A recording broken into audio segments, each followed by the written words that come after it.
Good morning, good afternoon, good evening, depending on where you're watching me from. My name is Chadiko Henry, and I'm your host on today's episode 3 of Noduckingzone. Please like, share, and follow for more videos. And we'll be bringing you what happened at the Barclays Center, New York, yesterday. The undercard of the fight between Zenda Zayas and Jerome Boots Ennis, and the co-main event, that is a fight between Emiliano Vegas and Bryce Mitchell, and the United States debut of Ben the Surgeon Whitaker, which took place yesterday at the Barclays Center at the undercard of the Jerome Boots Ennis versus Zenda, the Puerto Rican superstar Zenda Zayas. Sorry for the little distraction. I have to attend to my little girl's way. Then, now we are back on track.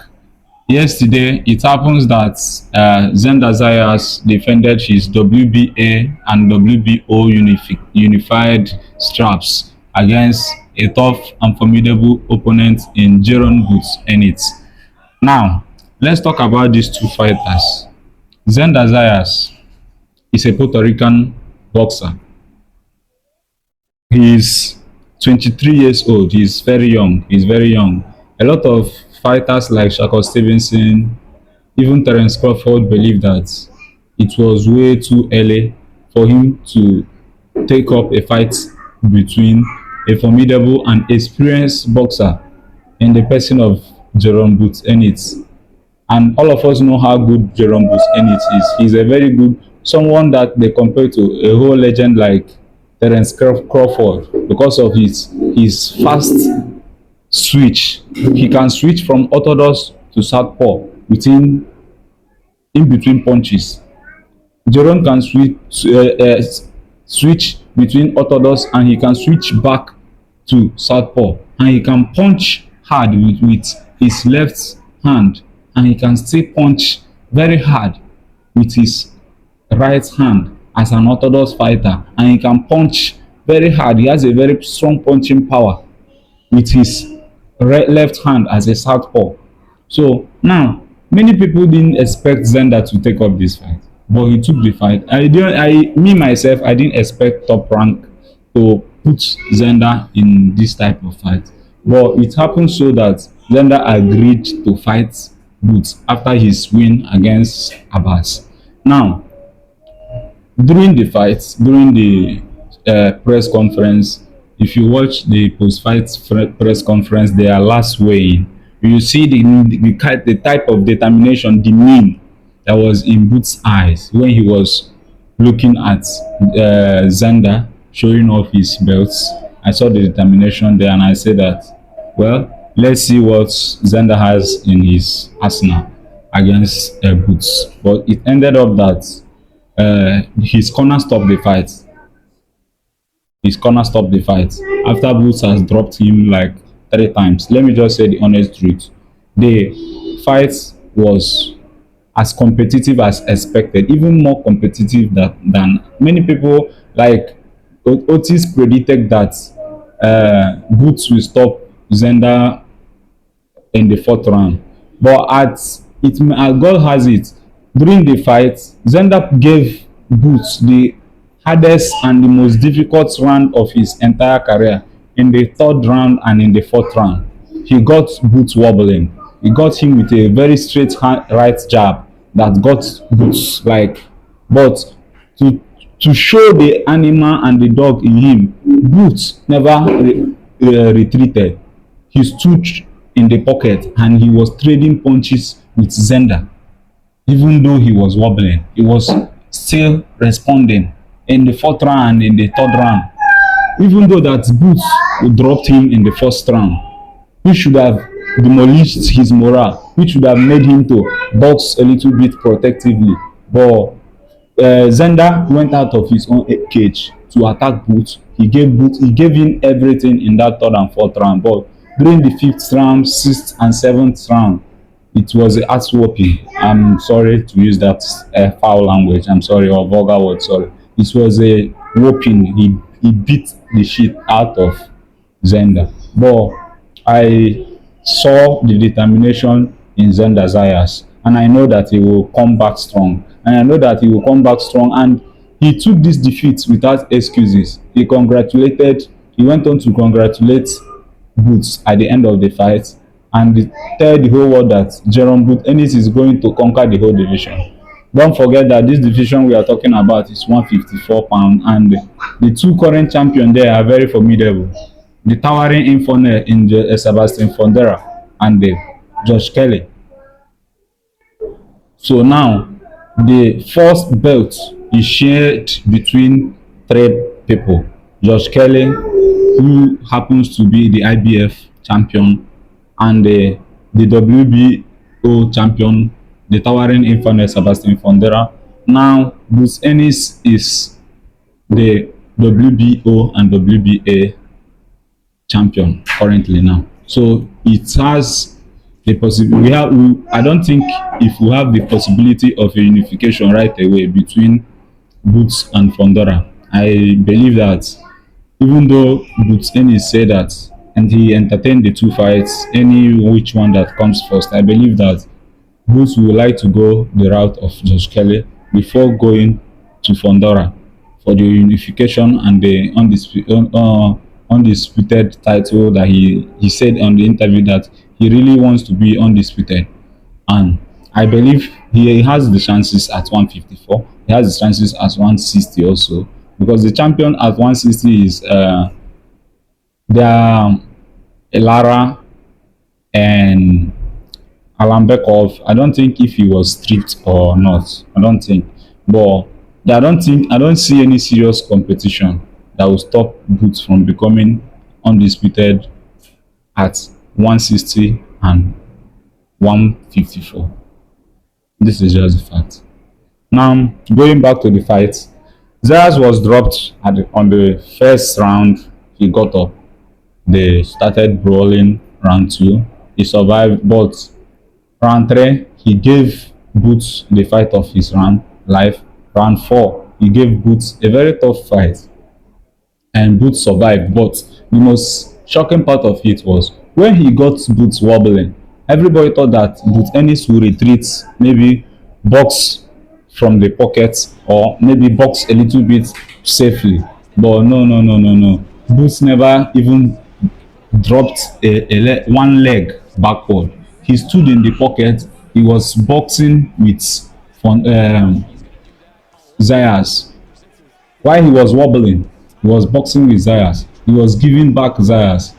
And I believe that resilience, that dog in him was what demoralized Zayas. Because when Zayas couldn't cut him at that point, I believe when you've given your all in a run and you see that this guy is not a push, it will demoralize you and reduce your strength and your ability to walk forward and stay box. But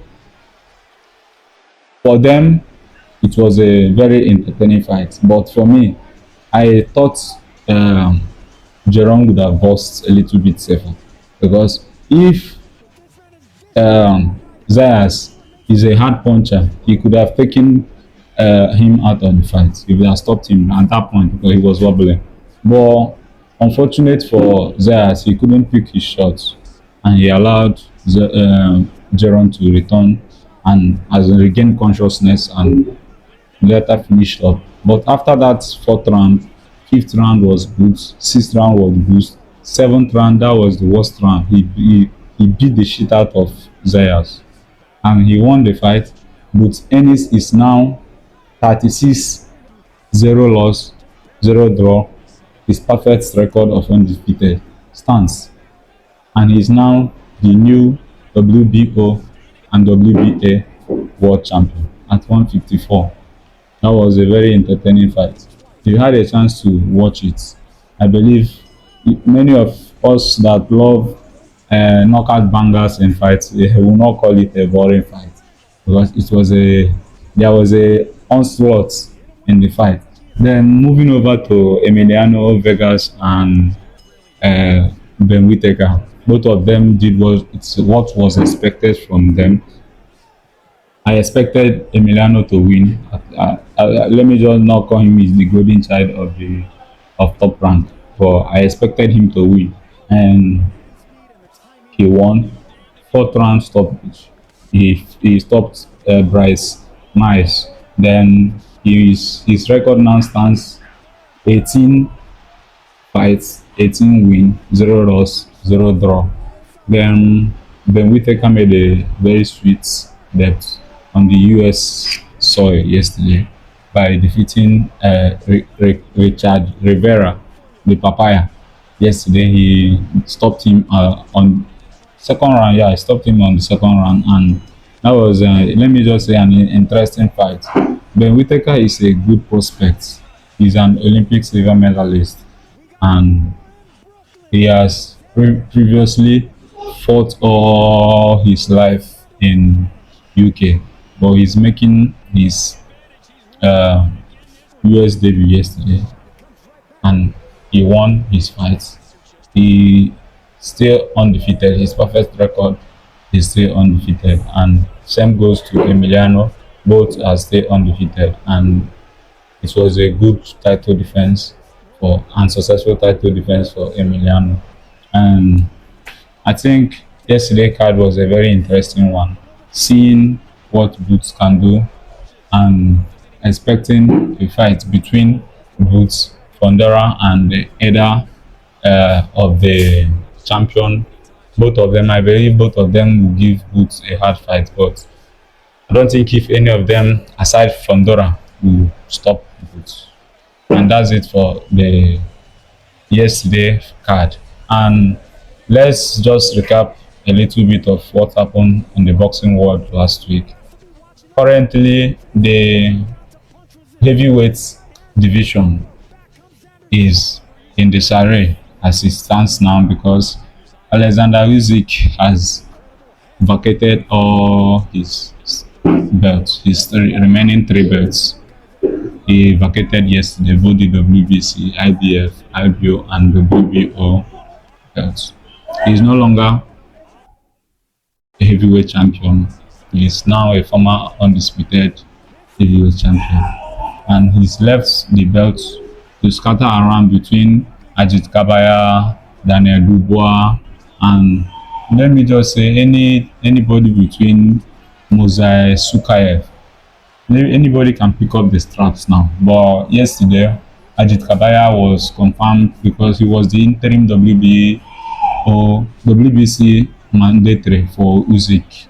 It was he was the mandatory challenger for Alexander Usyk, and because of the vacation of the belt, he is now a full champion. So Germany has a heavyweight world champion, and I respect Alexander Usyk for him to vacate the belt for the young fighters to at least try their best to get the straps, because if they leave him, he might retain that belt until he's 40. Because I don't see any heavyweight beating Alexander Usyk right now. Even AJ can't beat him. He has already defeated Tyson twice. You don't have any reason to prove anything for the trilogy to happen. So he has done his part for the heavyweights. Let's see, he still has his last dance, making giving the whole world an opportunity to see the glimpse of Alexander Usyk before he retires. Let's see who happens to be his last dance, as he says. So that's it for the show, and thank you for watching. God bless you. Please do well to like, share, and follow. Subscribe for more videos. Thank you. Thank you.